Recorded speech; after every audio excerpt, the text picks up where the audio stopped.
Okay, అందరికీ నమస్కారాలు. మీ ఊరు అల్లుడుగా మరొకసారి మీ అందరికి కూడా నమస్కారాలు. మనందరికీ ఎన్టీఆర్ గారు ఒక ఆదర్శం.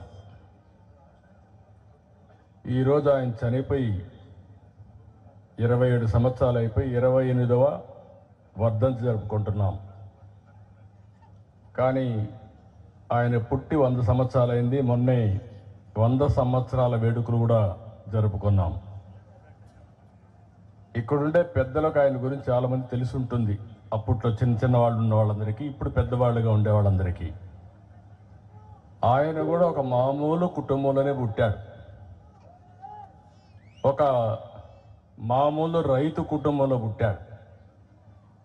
అల్లుడుగా లేకపోతే రాజకీయ నాయకుడుగా ఆయనతో మాట్లాడుతూ ఉన్నప్పుడు చాలా అనుభవాలు పంచుకునేవాళ్ళం. ఇక్కడి నుంచి ఆయన విజయవాడకు రావడం, విజయవాడ నుంచి గుంటూరుకి వెళ్ళి ఏసీ కాలేజీలో చదువుకొని మళ్ళా సాయంత్రం విజయవాడకు రావడం. ఆ ట్రైన్లో వచ్చేటప్పుడు రాత్రి అయినప్పుడు వాళ్ళ తల్లి లాంతర్ తీసుకొని రైల్వే స్టేషన్ పోయి తీసుకొని రావడం. అంటే ఆయన కూడా ఎన్ని కష్టాలు పడ్డాడనేది ఉదాహరణ ఇవన్నీ. అదే మాదిరిగా ఆయన ఉండేది కూడా పూరింట్లో ఉండడం.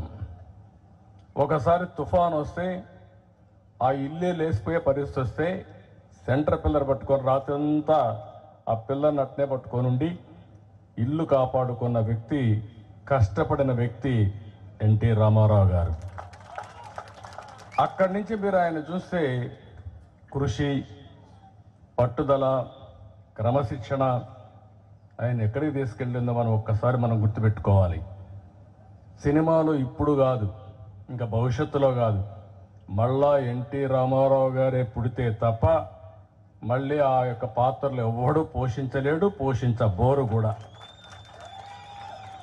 ఇంకొక పక్క రాజకీయాల్లో మీరు చూస్తే ఆయన ఉండింది 13 సంవత్సరాలే. 50 ఏళ్ళు లేడు, 60 ఏళ్ళు లేడు. 13 సంవత్సరాల్లో ఒక రాజకీయాలకే ఒక నూతన నిర్వచనం ఇచ్చి దశ దిశ నిర్దేశించిన వ్యక్తి ఎన్టీఆర్. అంత మునుపంతా కూడా రెగ్యులేటరీగా మాట్లాడే వాళ్ళందరూ కూడా ప్రభుత్వం అంటే పెత్తనం చేయడం, అధికారం అంటే ఎంజాయ్ చేయడం, కాలం గడపడం అనే పరిస్థితి నుంచి కాదు, పేదవాడిని ఆదుకునేది రాజకీయం, నిరుపేదకు అండగా ఉండడమే నిజమైన సేవని భావించిన ఏకైక వ్యక్తి, కొత్త నిర్వచనం చెప్పిన వ్యక్తి నందమూరి తారక రామారావు గారు అని చెప్పి నేను మీకు తెలియజేస్తున్నా. ఆయనకి ఎప్పుడూ ఒక కళ ఉండేది, ఆయన ఎప్పుడూ చెప్పేవాడు. ఆయన చెప్పేది కూడా మీరు చూస్తే పేదరికం లేని సమాజం చూడాలని. నేను అందుకే ఈరోజు ఇక్కడి నుంచే దానికి ప్రారంభించాం. ఎన్నో సంవత్సరాలు, స్వాతంత్రం వచ్చి 75 సంవత్సరాలు అయిపోయింది. మన సమాజం 100 సంవత్సరాల నుంచి ఉంది. రేపే రామాలయం 22వ తారీఖున రామాలయం 495 ఏళ్లకు మునుపు కూల్చేస్తే మళ్ళీ ఇప్పుడు రామాలయం కట్టి పునర్నిర్మాణాన్ని ప్రారంభోత్సవం రేపే చేస్తున్నారు. మళ్ళీ ప్రారంభోత్సవం జరుగుతుందంటే 500 సంవత్సరాల మునుపు జరిగిన సంఘటన. అందులో ఎన్టీ రామారావు గారిని చూస్తే రాముడు ఎట్టుంటాడో తెలియదు, కానీ ఎన్టీ రామారావు గారి రూపంలో రాముడిని చూసాం మనందరం. ఇప్పటికి కూడా మీకు రాముడు అంటే గుర్తొచ్చేది ఆయన రూపంలో ఉండే రాముడే. అది ఆయన చేసినటువంటి కృషి, సమాజానికి ఆయన ఇచ్చినటువంటి గిఫ్ట్ కూడా. ఇలాంటి మనం చెప్పుకుంటూ పోతే చాలా సంఘటనలు జరిగాయి. అయితే ఇక్కడ నేను ఇప్పుడు ఈరోజు 28వ వర్ధంతి సందర్భంగా నేను నిమ్మకూరుకు వచ్చి ఒక విధంగా తెలుగుదేశం పార్టీ అధినేత, రెండో విధంగా నాకు కూడా సొంతం ఈ ఊర్లోనే పెళ్లి చేసుకున్న మా మిస్సెస్ కూడా రావాల్సింది, మీ బిడ్డ ఇక్కడికి రావాల్సింది, కానీ రాలేకపోయింది. ఎందుకంటే ఆరోగ్యం సరిగా లేకపోతే రాలేకపోయింది. మళ్ళీ రాబోయే రోజుల్లో వస్తారు. తప్పకుండా ఒకటే ఆలోచించాం. ఈరోజు ఇక్కడ ఉండేవాళ్ళు చాలామంది బయట వెళ్ళారు. ఇప్పుడే మన మిత్రుడు డాక్టర్ సోమశేఖర్ గారు చెప్పారు. ఒకప్పుడు సోమశేఖర్ కుటుంబం కూడా ఇక్కడ అన్నిటికంటే పెద్ద కుటుంబం అయింది.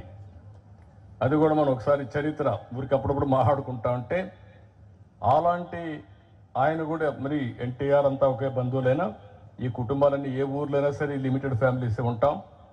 అక్కడి నుంచి ఒక్కొక్కరే ఎదిగి ప్రపంచంతో కూడా స్ప్రెడ్ అయ్యే పరిస్థితి వస్తుంది.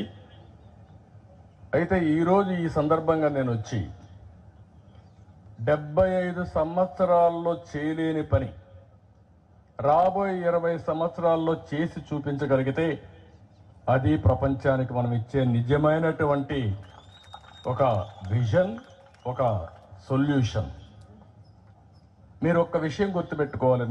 1991 వరకు మన రోడ్లు బాగలేవు, చూసుంటారు. ఎన్టీ రామారావు గారు వచ్చినా ఇంకొకరు వచ్చినా ఆ రోజు మనం అవలంబించిన విధానాల వల్ల సంపద సృష్టించలేకపోయాం. వచ్చిన ఆదాయం సంక్షేమ కార్యక్రమాలకి కాస్త కోస్తో అభివృద్ధి ఖర్చు పెట్టేవాళ్ళం. ఫస్ట్ టైం ఇప్పుడే మంత్రులు చెప్పారు, నేను టెక్నికల్ ఓట్స్ పోవడంలా సంస్కరణల ద్వారా రోడ్లు వేసాం, సంస్కరణల ద్వారా కరెంట్ ఉత్పత్తి చేశాం, సంస్కరణల ద్వారా కాలేజీలు పెట్టాం. దానివల్ల ప్రైవేటు వ్యక్తులు డబ్బులు తీసుకొచ్చారు, కాస్తో కోస్తో యూజర్ ఛార్జెస్ కలెక్ట్ చేశారు. బ్రహ్మాండంగా రోడ్లు వచ్చాయి. నిమ్మకూరు మెయిన్ రోడ్డు చూస్తే బందర్ నుంచి నేషనల్ హైవే వచ్చిందంటే అది టోల్ పే చేస్తున్నాం, కానీ సస్టైనబుల్ మోడల్లో సంపద సృష్టించాం. ఇప్పుడు నేను ఆలోచించింది ఏంటంటే ప్రభుత్వమే పేదరిక నిర్మూలన కోసం చేయొచ్చు, చేస్తున్నాం కూడా. ఇప్పుడు మన ప్రభుత్వం ఉంది, ఇక్కడ 10 రూపాయలు మీకు ఇస్తుంది, 100 రూపాయలు మీ దగ్గర నుంచి లాగేస్తుంది. అంటే ఇంకెప్పటికీ మీరు నిరుపేదలుగానే ఉంటారు. మీకు తెలియకుండా 10 రూపాయలు ఇచ్చినప్పుడు 10 రూపాయలు వచ్చిందనుకుంటారు. మళ్ళీ కరెంటు ఛార్జీలు, నిత్యావసర వస్తువులు, పన్నులు, లేకపోతే పెట్రోల్ డీజిల్ ఛార్జీలు అన్ని బాధుడు మొత్తం ఇంకొక చేత్తో మొత్తం లాగేసే పరిస్థితికి వస్తుంది.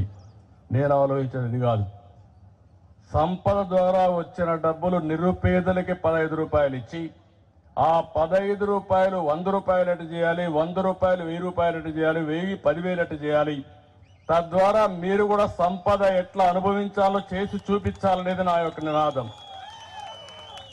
నీకు అనిపించవచ్చు కష్టపడితే నువ్వు చెప్పేయంటే నాకు నేను కూడా చేయగలుగుతాను కదా అని. కాదు, నిన్ను శారీరకంగా కష్టపడమని నేను చెప్పడంలా.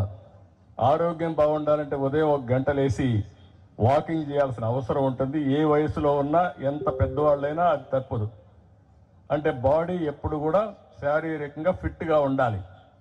ఇంకొక పక్క ఎవరైతే ఎప్పుడూ పని చేస్తూ ఉంటారో మైండ్తో, మైండ్ అండ్ బాడీ ఫిట్గా ఉంటే మీకు ఏ ఇబ్బందులు ఉండవు, జీవితంలో ఎక్కువ రోజులు బతుకుతారు. ఈ రెండు లేకపోతే ఆలోచనలు వస్తూ ఉంటాయి, అక్కడి నుంచి లేనిపోని సమస్యలు వస్తూ ఉంటాయి. అందుకే ఈ నాలెడ్జ్ ఎకానమీలో, ఆధునీకరణలో ముందుగా ఈ నిమ్మకూరు నుంచే ప్రారంభించి ప్రపంచంతో ఈ నిమ్మకూరును అనుసంధానం చేసి ఈ ఊరిలో ఉండే పిల్లలు ప్రపంచం అంతా పనిచేసి డబ్బులు సంపాదించేదానికి శ్రీకారం చుడతామని చెప్పి నేను మీ అందరికీ తెలియజేస్తున్నా. ఆ కార్యక్రమానికి ఈరోజు నాంది పలికాం. ఈరోజు పెద్ద పెద్ద వర్డ్స్ అని నేను మాట్లాడడంలా. ఈరోజు చాలామంది ఎన్ఆర్ఐలు ఉన్నారు, చాలామంది డబ్బులు సంపాదించే ఉన్నారు. ఈ ఊర్లో ఒకసారి ప్రొఫైల్ చూస్తే మొత్తం 439 కుటుంబాలు. దీంట్లో ఓసీలు 140 కుటుంబాలు, బీసీలు 169, ఎస్సీలు 102, ఎస్టీలు ఒక 8 మంది. మొత్తం పాపులేషన్ 1818. వివిధ కమ్యూనిటీస్ ఉన్న కమ్మాస్ ఉన్నారు 120 మంది, కాపులు ఉన్నారు ఒక 80 మంది, బ్రాహ్మిన్స్ ఉన్నారు ఒక 24 మంది, గౌడ ఉన్నారు ఒక 240 మంది, కుమ్మరు ఉన్నారు 90, చాకలు 40, మంగలు 8, నాయ బ్రాహ్మణ్ 4, ఎస్సీ మాల 212, ఎస్టీ ఎరుకల 23. మొత్తం ఓట్లు కూడా 869 ఉన్నాయి. ఇక్కడ వయసు వారిగా కూడా చూస్తే 307 మంది 60 సంవత్సరాలు పైబడిన ఉన్నారు. 40-60 సంవత్సరాలు 338 ఉన్నారు. 18-40 278 మంది ఉన్నారు. 15-18 80 మంది ఉన్నారు. 6-14 చదువుకునే వయసులో 134 ఉన్నారు. చిన్న పిల్లలు 93 మంది ఉన్నారు. ఇంకొక పక్కన ఇక్కడ కుటుంబాలు చూస్తే దగ్గర ఈ ఊర్లో 1800 ఎకరాల భూమి ఉంది. 1800 ఎకరాల భూమి ఉంది. వ్యవసాయం చేసేవాళ్ళు మాత్రం 80 మంది, లేకపోతే రఫ్గా లేబర్గా ఉండే కూలీలుగా ఉండేవాళ్ళు 339, ఉద్యోగస్తులు ఎంప్లాయీస్ ఒక 20.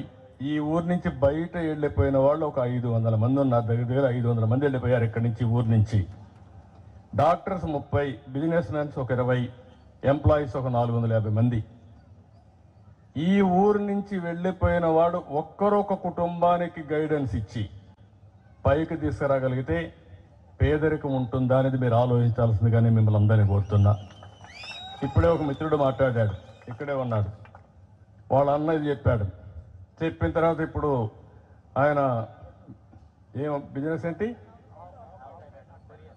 avocado.com కొరియర్, avocaya.com కొరియర్ పెట్టేశాడు. ఈ కొరియర్ ద్వారా అమెరికా వరకు పంపిస్తున్నాడు. దీంతో ఆయనకేంటి, ఇప్పుడు ఎంతమంది పనిచేస్తున్నారు? 100 మంది పనిచేస్తున్నారు. ఒక చిన్న ఐడియా, చిన్న పెట్టుబడి. ఎంత టర్నోవర్ ఎంత? ఇప్పుడు 3 కోట్ల టర్నోవర్కి వచ్చాడు. దాన్ని 10 కోట్లు దాటిస్తే ఇంకెక్కడికైనా తీసుకుపోయే అవకాశం ఉంటుంది. ఒక చిన్న ఆలోచన నర్చర్ చేసి ఒక పారిశ్రామికవేత్తగా తయారయ్యారు. ఇక్కడ పచ్చళ్ళు కూడా ఇక్కడ ఊర్లకంతా చేపించి మార్కెటింగ్ కూడా చేయడానికి ఈజ్ వర్కింగ్ ఆన్ దాట్. ఇప్పుడు నేను ఇక్కడ మిమ్మల్ని కోరేది ఏంటంటే, ఇక్కడ నా ఆలోచన ఒకటి, ఈ ఊరు నారావారిపల్లి రెండు కూడా నేను ప్రూఫ్ ఆఫ్ కాన్సెప్ట్ కింద, పైలట్ కింద తీసుకున్నా. ఇది సక్సెస్ అయితే రాష్ట్రం అంతా చేయాలనేది నా ఉద్దేశం. దీనికి ప్రభుత్వం యొక్క బాధ్యత కూడా ఉంటుంది. ప్రభుత్వం డబ్బులు ఇవ్వడం కానీ, ఆర్థిక సహాయం చేయడం కానీ, పేదవాళ్ళకి సబ్సిడీస్ ఇవ్వడం కానీ అన్నీ ఉంటాయి. కానీ ఇక్కడుండే వ్యక్తులు, మీ అన్న నీకు గైడ్ చేసింది, మీ బ్రదర్ యుఎస్లో ఉంటాడు, ఆయన గైడ్ చేశాడు. వీళ్ళ పెదనాన్న కొడుకు యుఎస్లో ఉంటాడు, ఆయన గైడ్ చేసి ఆ పని చేశాడు. ఇప్పుడు నేను ఇక్కడ మిమ్మల్ని అందరినీ కోరేది ఏంటంటే, ఈ ఊర్లో ఉండే వాళ్ళందరి పేర్లు సర్పంచ్ తయారు చేస్తాడు. ఇక్కడ ఫార్చునేట్లీ మనవాడే ఉన్నాడు, తెలుగుదేశం సర్పంచ్ ఉన్నాడు. రేపటి నుంచి ఆ పని అంతా ఆయన చేస్తాడు. ఊర్లో వాళ్ళందరితో మాట్లాడతాడు. ఊర్లో ఉండే వాళ్ళే మేనేజ్మెంట్ తీసుకోవాలి. మీరు మేనేజ్మెంట్ తీసుకుంటే ఎన్టీఆర్ మెమోరియల్ ట్రస్ట్, ఎన్టీఆర్ పేరుతో పెట్టాం. ఫెసిలిటేటర్ రోలు ఎన్టీఆర్ మెమోరియల్ ట్రస్ట్ తీసుకుంటాం. మేము చేస్తాం ఆ పని చేసి, ప్రపంచంలో ఉండే ఈ ఊరి మీద అభిమానం ఉండేవాళ్ళు, ఎన్టీఆర్ వల్ల బాగుపడిన వాళ్ళు, సమాజం వల్ల బాగుపడిన వాళ్ళు, నా వల్ల బాగుపడిన వాళ్ళు, ఈ ఊరిలో ఉండే కుటుంబాలని బాగు చేసే బాధ్యత తీసుకోమని ఒక అప్పీల్ ఇస్తాం. అది 1 రోజు 2 రోజులు కాదు. ఈ విషయం మీరు గుర్తుపెట్టుకోవాలి. Short term, medium term, long term. మీ ఇంట్లో ఉండే కుటుంబ సభ్యులే ఆస్తి. ఆ మెంబర్స్తోనే అదే ఒక పెట్టుబడిగా తీసుకొని, తద్వారా మీరు ఏ విధంగా ఆదాయం పెంచగలుగుతారో ఆలోచించాలి. భూమి ఉంటే అదనం, లేకుంటే వాళ్ళలో స్కిల్ డెవలప్మెంట్ చేయడం, వాళ్ళ శక్తి సామర్థ్యాలను పెంచడం. ఈరోజు 10 రూపాయలు సంపాదించగలిగిన వాళ్ళు ఆ పనిలోనే 50 రూపాయలు సంపాదిస్తారు ఆలోచన చేయించడం. ఇప్పుడు నేను వస్తూ ఉంటే చూశాను, ఒక టైలర్, ఒక ముస్లిం అమ్మాయి మాట్లాడుతూ ఉంటే, నేను టైలర్ చేసుకుంటానండి, మా హస్బెండ్ నేను, కానీ నెలకు 7,800 రూపాయలు వస్తుంది. ఆ 7,800 రూపాయలు చాలడం లేదు. అప్పుడప్పుడు నేను కూలి పనికి పోతాను. ఆ డబ్బులు ఈ డబ్బులు కలిపి కుటుంబాన్ని గడుపుతున్నాం అని చెప్పే పరిస్థితికి వచ్చారు. ఆ 7,000 రూపాయలు ఒక సంవత్సరంలో 15,000 చేసే మార్గం ఏంటి? రెండో సంవత్సరంలో దాన్ని మళ్ళీ ఒక 5 సంవత్సరాలకు ఒకసారి మన ఆదాయాన్ని రెట్టింపు చేసే మార్గాలే ఉన్నాయి, అన్నీ ఆలోచిస్తాం. ఇంకా ముందు జగలితంగా ఎక్కువగా చేస్తాం. ఇప్పుడు కొంతమంది పిల్లలు ఉన్నారు, చదువుకుంటూ ఉంటారు. ఏ చదువు చదువుకుంటే బాగుంటుందో అది గైడ్ చేస్తారు. వీళ్ళంతా అడాప్ట్ చేసుకున్న వాళ్ళు ఎవరైతే చేస్తారో మెంటరింగ్గా వాళ్ళు గైడ్ చేస్తారు. గైడ్ చేయడమే కాదు, ఒకవేళ డబ్బులు కానీ లేకపోతే ఆ డబ్బులు ఆర్థిక సహాయం చేసి మంచి స్కూల్లో పెట్టి చదివించే బాధ్యత కూడా వీళ్ళు తీసుకుంటే దానివల్ల ప్రయోజనం ఉంటుంది. ఆ మాత్రం చేయలేక కాదు, చేసే మనసు ఉండాలి. అలాంటి వాళ్ళనే రమ్మంటున్నా నేను. శక్తి ఉండాలి, వాళ్ళకు విల్లింగ్నెస్ కూడా ఉండాలి, మనసు కూడా ఉండాలి. అలాంటి వాళ్ళగా మనం తీసుకుని ప్రజలే ఆస్తిగా, కుటుంబ సభ్యులనే ఆస్తిగా ఎప్పటికప్పుడు మెంటరింగ్ చేస్తూ ఉండాలి. ఒక వాట్సాప్ గ్రూప్ పెట్టుకోండి. అందరికీ ఫోన్లు ఉన్నాయా? ఫోన్లు అందరికీ ఫోన్లు ఉన్నాయని వాళ్ళు చేరిపోయికెత్తాను. అందరూ ఫోన్ లేని వాళ్ళు ఎవరు లేరు. 25 ఏళ్ల మునుపు నేనే తీసుకొచ్చా ఫోన్ కూడా. అప్పుడు అందరూ నన్ను ఎగతాళి చేశారు. ఫోన్ అంటేనే నేను ఇంకేం పని లేదు, ఫోన్ ఏమైనా అన్నం పెడుతుందా అని. ఇప్పుడు అన్నం పెట్టడం కాదు, ఫోన్ లేకపోతే భార్య లేకపోతే భర్తగా ఉండగలుగుతున్నాడు, భర్త లేకపోతే భార్య ఉండగలుగుతుంది, ఫోన్ లేకపోతే ఇద్దరు ఉండలేకపోతున్నారు. ఆ పరిస్థితికి వచ్చేసాం కమ్యూనికేషన్లో. ఆ ఫోన్ని పాజిటివ్గా ఉపయోగించుకోవాలి. ఆ పాజిటివ్గా ఉపయోగించుకోవడం అంటే ఒక వాట్సాప్ గ్రూప్ పెట్టుకొని ఆ 15 మందో 20 మందో ఆయన ఎవరైతే మెంటరింగ్ చేస్తారో ఆయనకు సంబంధించిన వాళ్ళు పెట్టుకుంటే వాళ్ళకి ఏ కష్టం వచ్చినా, ఏ ఇబ్బంది వచ్చినా వాళ్ళతో కన్సల్ట్ చేస్తే ఈయన గైడెన్స్ ఇవ్వాలి. నేను ఒకటే చెప్తున్నా, డబ్బుల సంపాదించడం ఎంత ముఖ్యమో ఆ డబ్బుల్ని మీనింగ్ఫుల్గా ఖర్చు పెట్టడం కూడా అంతే ముఖ్యం. మనం ఎంత పెద్దగా పైకి వచ్చామనేది కాదు, మన ఊర్లో పుట్టిన వాళ్ళు కూడా మనతో సమానంగా పైకి వచ్చినప్పుడు ఉండే ఆనందం ఇంకొక దాంట్లో ఉండదు. ఆ విషయం మీరు గుర్తుపెట్టుకోవాల్సిందిగా మరొకసారి కోరుతున్నా. నేను అందుకే ఒకప్పుడు జన్మభూమి తీసుకొచ్చా. జన్మభూమి పిలుస్తుంది రా కదిలిరా అని చెప్పి ఒక సాంగ్ కూడా రాయిపించి ఊర్లో స్కూల్స్ కానీ, రోడ్డు కానీ, శ్మశానం కానీ అన్ని పనులు చేపించాం. ఇప్పుడు ఇంకొక స్టెప్ ముందుకు పోతున్నా. పేరు కూడా నేను ఆలోచిస్తున్న P4 అని మన వాళ్ళు చెప్తున్నారు. ప్రభుత్వం, ప్రైవేట్, ప్రజలు భాగస్వామ్యం. ఇది నలుగురు కలిసి చేసేది. ప్రభుత్వం ఇచ్చే డబ్బులు ఇస్తుంది, ప్రభుత్వం ఒక రెగ్యులేటర్గా పనిచేస్తుంది, ఫెసిలిటేటర్గా పనిచేస్తుంది. అదే మాదిరిగా ప్రైవేట్ వ్యక్తులు కూడా ఇప్పుడు కొంతమందికి ఇక్కడే ఒక కృష్ణారెడ్డి గారు మెగా ఉన్నారు. మీ పక్క మండలమే, ఈ మండలమే పామరే అనుకుంటా, గుడివాడ మండలం, గుడ్లవల్లేరు, జోగుపల్లిలో. ఆయన బాగా వ్యాపారం చేశాడు, డబ్బులు ఉన్నాయి. ఒక 30-40 కోట్ల రూపాయలు, లేకుంటే ఇంకా ఎక్కువ పెడుతుంటాడు. 50 కోట్ల రూపాయలు సంవత్సరానికి CSR కింద పెడతాడు. ఆ 50 కోట్లు తీసుకొని ఒక 50,000 కుటుంబాలను అడాప్ట్ చేసుకుని ఒక CEO అని పెట్టి 50,000 కుటుంబాలని ఒక 5 ఏళ్లలో పైకి తేగలిగితే, ఒక కంపెనీ ఎట్లా పైకి తీసుకొస్తారు ఆ విధంగా చేయగలిగితే ఎంత మార్పు వస్తుందో మీరే ఆలోచించండి. ఈ ప్రాంతంలో పుట్టిన వ్యక్తి ఈ ప్రాంతానికి అది చేయగలిగితే దానికంటే జీవితంలో ఇంకొక సాటిస్ఫాక్షన్ ఉండదు. అది చేపించేదానికి ఈ కార్యక్రమాన్ని నేను చేపడుతున్నానని చెప్పి కూడా నేను మీకు తెలియజేస్తున్నా. ఈ విధంగా చాలామంది వాళ్ళ శక్తి సామర్థ్యం బట్టి అడాప్షన్ ఇవన్నీ చేసుకోవాల్సిన అవసరం ఉంది. మీకు మనుషులే కాకుండా మీకు ఆస్తి, భూమి ఉంటే భూమి, వ్యాపారం ఉంటే వ్యాపారం, అదే మాదిరిగా మీకుండే చేతి వృత్తులు, కుల వృత్తులు ఏ పనులు అయితే చేస్తున్నారో ఆ పనిలోనే కెపాసిటీ బిల్డింగ్. ఇప్పుడు మన వాళ్ళు ఒక బండి తీసుకొచ్చి పెట్టారు, తోపుడు బండి ఉండేది. తోపుడు బండిలో చాలా ఇబ్బందులు, అది తొయ్యాలి. ఇది బ్రహ్మాండంగా ఇదైపోతుంది, స్కూటర్ మారిగా ఉంటుంది. ఎక్కడ కావాలి ఇక్కడ వెళ్ళొచ్చు, ఎక్కడ కావాలి బండి ఉంటుంది, క్లీన్గా ఉంటుంది. వస్తువులు కూడా హైజీనిక్గా పెట్టచ్చు. 5 స్టార్ హోటల్లో తినుబండారాలు ఏ విధంగా ఉంటాయో ఆ విధంగా ఈ బండిలో పెట్టుకొని తిరిగే పరిస్థితి వస్తుంది. అది ఒక చిన్న మాడిఫికేషన్ మాత్రం. అక్కడ మీరు 50 రూపాయలు 100 రూపాయలు రోజు సంపాదిస్తే దీంట్లో 300-400 రూపాయలు ఈజీగా సంపాదించే పరిస్థితి వస్తుంది. ఇట ప్రతి ఒక్క వ్యాపారంలో కానీ, వృత్తిలో కానీ ఇలాంటివన్నీ తీసుకురావాలని ఒక విధంగా ఆలోచిస్తే మీకుండే ఇప్పుడుకుండే స్పాన్సర్ చేసేవాళ్ళు, మెంటరింగ్ చేసేవాళ్ళు గుర్తుపెట్టుకోవాల్సింది ఇది ప్రూఫ్ ఆఫ్ కాన్సెప్ట్. ఇది ప్రారంభం మాత్రం. దీనికి ఇంకా కొంచెం టైం పడుతుంది. అందరి ఆలోచనలు తీసుకొని ప్రపంచంలో ఒకప్పుడు మీరు ఆలోచిస్తే ఎప్పుడు కూడా రోడ్లు అధ్వానంగా ఉండేటివి ఇండియాలో. నేను మలేషియాకు పోయాను. చిన్న దేశం మలేషియా, 2 కోట్ల జనాభా. ఆ దేశానికి పోతే ఒక రోడ్డు ఈస్ట్ వెస్ట్ కారిడార్ చూశాను, 8 లేన్ రోడ్డు BOT కింద వేశారు. అది చూసిన తర్వాత నాకు అనిపించింది అప్పట్లోనే 110 కోట్ల జనాభా మన దేశానికి, ఒక్క రోడ్డు సరిగా లేదు.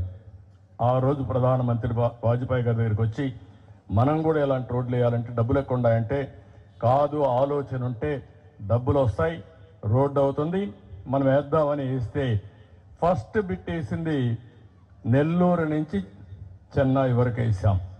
అది వేసిన తర్వాత ప్రూఫ్ ఆఫ్ కాన్సెప్ట్ బాగుందంటే అక్కడి నుంచి దేశమంతా గోల్డెన్ క్వాడ్రిలేటరల్ రోడ్ వచ్చింది.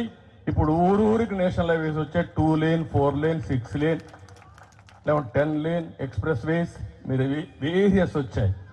ఆ ఆర్గనైజేషన్కి ఇప్పుడు 1,00,000 కోట్ల రూపాయలు డబ్బులు ఉన్నాయి. అంటే డబ్బులు సంపాదించడం పెద్ద కష్టం కాదు. అందుకనే మీరు చూస్తే హైదరాబాద్లో 1 రూపాయి ఖర్చు పెట్టకుండా ఇంటర్నేషనల్ ఎయిర్పోర్ట్ కట్టాం. దానికి 1 రూపాయి ఖర్చు లేదు.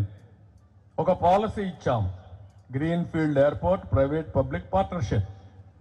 వాళ్ళు డబ్బులు తెచ్చారు, ఎయిర్పోర్ట్ కట్టారు, గవర్నమెంట్ రెగ్యులేట్ చేసింది. ఇప్పుడు హైదరాబాద్కి బ్రహ్మాండంగా సంపద వస్తూ ఉందంటే ఆ ఎయిర్పోర్టే కారణం.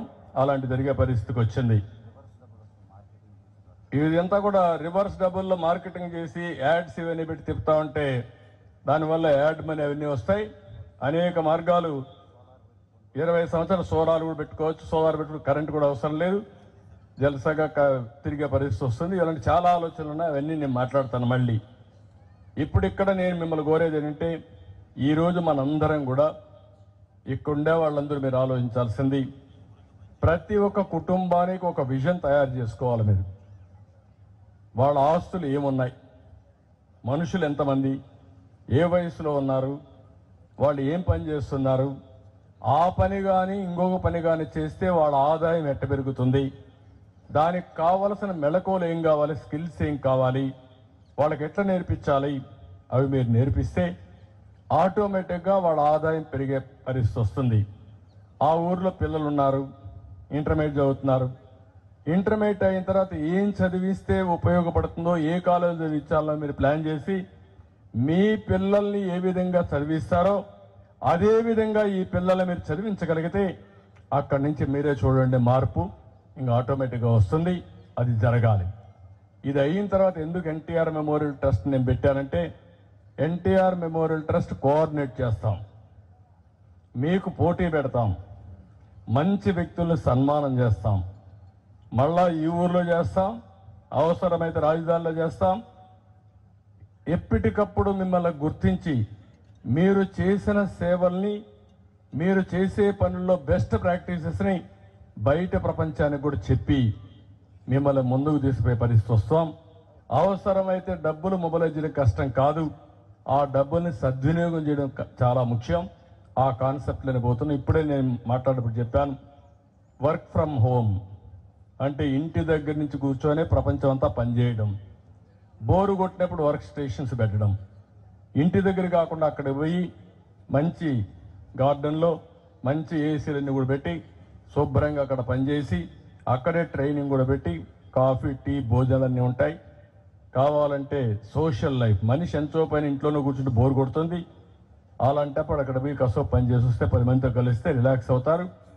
అలాంటి కాన్సెప్ట్ తీసుకొస్తాం.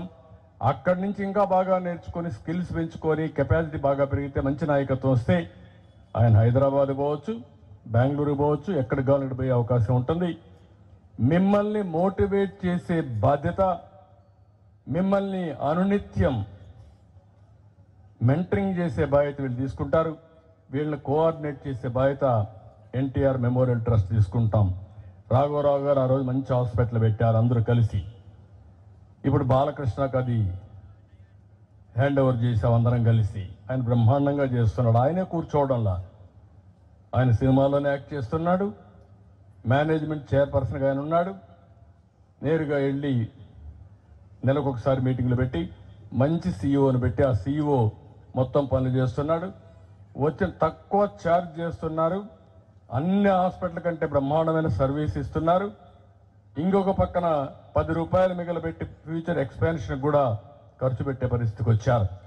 అందుకే మళ్ళీ మిమ్మల్ని కోరుతున్నా, దీనికి కొంతమంది నాకు పేరు ఇచ్చింది వికాసం అనే పేరు పెడితే బాగుంటున్నారు, లేకపోతే వెలుగనే పేరు పెడితే బాగుంటున్నారు. P4 అంటే టెక్నికల్ వర్డ్ వస్తుంది. దీనికంటే ఇంకా మంచి పేరుంటే ఈ రోజు రేపు ఫైనలైజ్ చేస్తాం. అంటే ఈ కాన్సెప్ట్తో యునైటెడ్ నేషన్స్ కానీ ప్రభుత్వాలు చేయలేని పని ప్రజలనుకుంటే చేయగలుగుతామని నిరూపించే కార్యక్రమం ఇది. అది మన ఊరితో ఎన్టీ రామారావు గారి పుట్టిన నిమ్మకూరుతో ఈ కార్యక్రమాన్ని ప్రారంభించడం నా పూర్వజన్మ సుకృతంగా భావిస్తున్నా. ఆయన కంటే మించిన స్ఫూర్తి లేదు.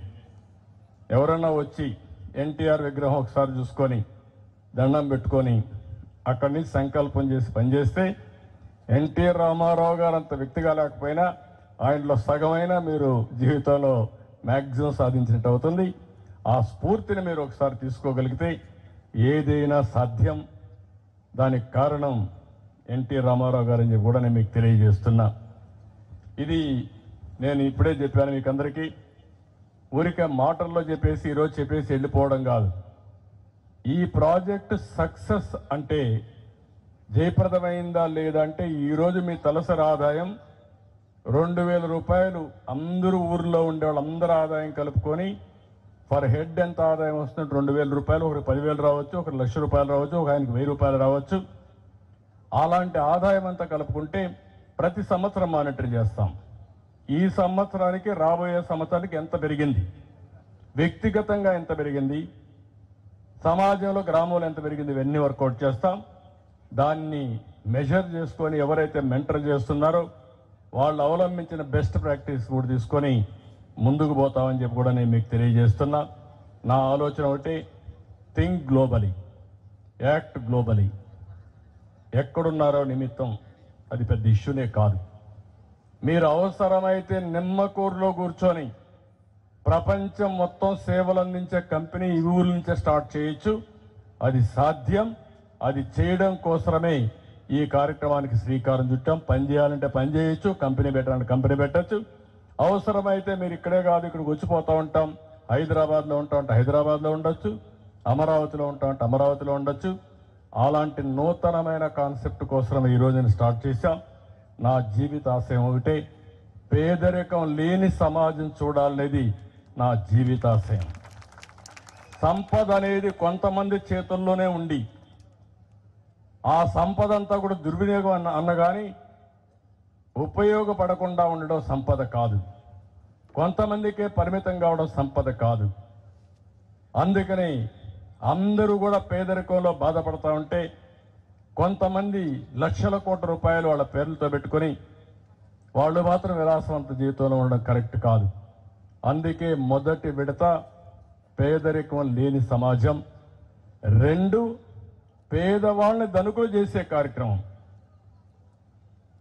ఒక వ్యక్తి బాగా చదువుకుంటే మీరు ఒక 5 ఏళ్లలో 10 ఏళ్లలో 100 కోట్లు 1000 కోట్లు సంపాదించడం పెద్ద కష్టం కాదు. అలాంటివన్నిటి కూడా మనం శ్రీకారం చుట్టే అవకాశం ఉంది. అందుకే మళ్ళీ ఒకసారి ఈరోజు చూసిన తర్వాత నేను ఎప్పటికప్పుడు మానిటర్ చేస్తా. నేను రాజకీయాలు ఎట్లా మానిటర్ చేస్తున్నానో నిమ్మకూరులో ఈ ప్రాజెక్ట్ P4, దాని పేరు కూడా వికాసమా వెలుగా, ఇంకా మంచి పేరు నేను ఆలోచిస్తున్నా. ఊరి కోసం కూడా కరెక్ట్గా రాదు, వ్యక్తి వికాసం రావాలి, దాంట్లో ఆ ఎఫెక్టివ్ మీనింగ్ రావాలి. ఆలోచిద్దాం, పెద్ద ఇది కాబట్టి ఆలోచిస్తాం. ఫైనల్గా నేను మిమ్మల్ని అందరినీ కోరేది, ఇప్పటికి మీకు పూర్తిగా అర్థమైంది నేను అనుకోను, మెంటర్స్కి అర్థమైండదు, ఊర్లో వాళ్ళు కూడా అర్థం కాదు. చెప్తున్నారు మాకేం జరుగుతుందని కూడా ఒక ఆలోచన ఉంటుంది. దీన్ని అమలు చేద్దాం. అమలు చేసిన తర్వాత మీకు ఒక ఆలోచన వస్తుంది. అన్ని ఫ్యామిలీస్, అవసరమైన అన్ని కుటుంబాలకు మెంటర్స్ వచ్చేటివి చూస్తాను. అక్కడి నుంచి కార్యక్రమం స్టార్ట్ చేస్తాం. 1 సంవత్సరంలో లేకుంటే 3-4 నెలల్లో దీనికి ఒక మూమెంట్ని తీసుకొచ్చి ఇది సక్సెస్ అవుతుందనే నమ్మకం నాకు కలిగితే రాష్ట్రం మొత్తం దీన్ని అమలు చేస్తానని, తెలుగు జాతి మొత్తం కూడా పేదరికం లేకుండా ఆనందంగా ఉండేట్టుగా చేయడం తెలుగుదేశం పార్టీ సిద్ధాంతం.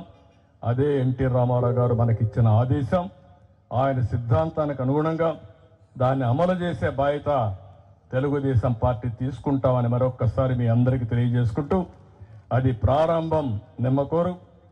దీనికి స్కై ఆకాశని హద్దు. ప్రపంచం మొత్తం తెలుగువాడు ఎక్కడున్నా గర్వపడే విధంగా ప్రపంచంలో తెలుగువాడిని నెంబర్ 1 కమ్యూనిటీగా చేసే బాధ్యత తెలుగుదేశం పార్టీ తీసుకుంటామని నిమ్మకూరులో 28వ వర్ధంతి సభలో ఒక సంకల్పాన్ని చేస్తూ దీనికి పూర్తిగా మీరు సహకరించాలి. ఊర్లో ఉండే వాళ్ళందరినీ కోరుతున్నా, మాకేదో పని లేకుండా వచ్చారు, ఏదో మాటలు చెప్పి వెళ్ళిపోయారు, లేకుంటే ఓట్ల కోసం వచ్చారు, అట్లే మాట్లాడుతూ ఉంటారు అనే ఆలోచన వదిలిపెట్టండి. చేయూత ఇవ్వడానికి వచ్చినప్పుడు అందిపుచ్చుకోవడం మీ బాధ్యత, దీని మీద చర్చ చేసుకోవడం మీ బాధ్యత. ఎవరైతే మేము కొంతమందిని అడిగామో వాళ్ళు వచ్చినప్పుడు వాళ్ళని గౌరవించి, వాళ్ళు మిమ్మల్ని గౌరవించి వాళ్ళకు కూడా చెప్తున్నా, ఏదో మేము వాళ్ళకి సహాయం చేస్తున్నాం అనే చిన్న చూపు చూడడం కరెక్ట్ కాదు. ఇది మన బాధ్యత, ఇది మనకు ఒక అవకాశం. అలాంటి అవకాశాన్ని ఉపయోగించుకుని మన ఊరిలో పుట్టిన మన తోటి మనుషులకి మనం సేవ చేయడం అనేది మన బాధ్యత. అది మీరు గుర్తుపెట్టుకోవాలి.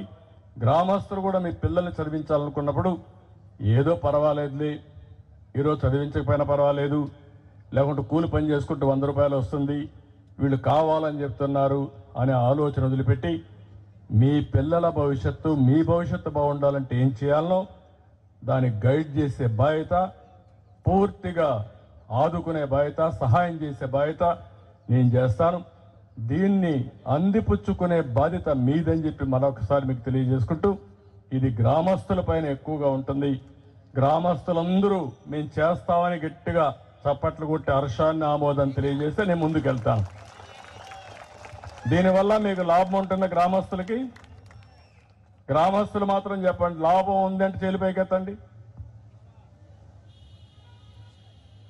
ఓకే, మనం దీన్ని మొత్తం ఆలోచిద్దాం. వ్యవసాయం కూడా ఎట్టుండాలి, ఉద్యోగాలు ఎట్టుండాలి అన్నీ ఆలోచిద్దాం.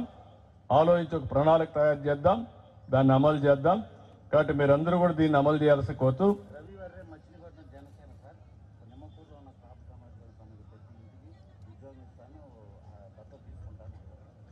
ఓకే, రవి వర్రే ఎన్ఆర్ఐ మచిలీపట్నం జనసేన, అతను కాపు సమాజానికి సంబంధించి మొత్తానికి నిమ్మకూరులో ప్రతి ఒక్క ఇంటికి ఉద్యోగం ఇప్పిస్తా, అందరినీ దత్తత తీసుకొని ఆదుకుంటానని చెప్పి వారు ముందుకు వచ్చారు. అది కూడా ఏ విధంగా చేస్తారో వర్కౌట్ చేయమన్నా, ఉత్సాహంగా ఈరోజు చెప్పేసి వెళ్ళిపోవడం కాదు, మళ్ళీ నేను ఎప్పుడెప్పుడు మానిటర్ చేస్తా. మీకు రిమైండర్ లెటర్ వస్తుంది, మళ్ళా మీకు సంవత్సరం అవుతానే మిమ్మల్ని అందరినీ అవార్డ్స్ ఇస్తాం. లేకుంటే చేయకపోతే మీకు కూడా జంటలుగా చెప్పి, బాబు నువ్వు తప్పుకో, ఇంకొకరిని పెడతాను, ఇంకొకరిని పెట్టి ముందుకు పోతామని చెప్పి తెలియజేసుకుంటూ వారిని మనస్ఫూర్తిగా అభినందిస్తున్నాను. శభాష్, చాలా మంది ముందుకు వస్తున్నారు, ఇది శుభ పరిణామం. Thank you, 1 and all.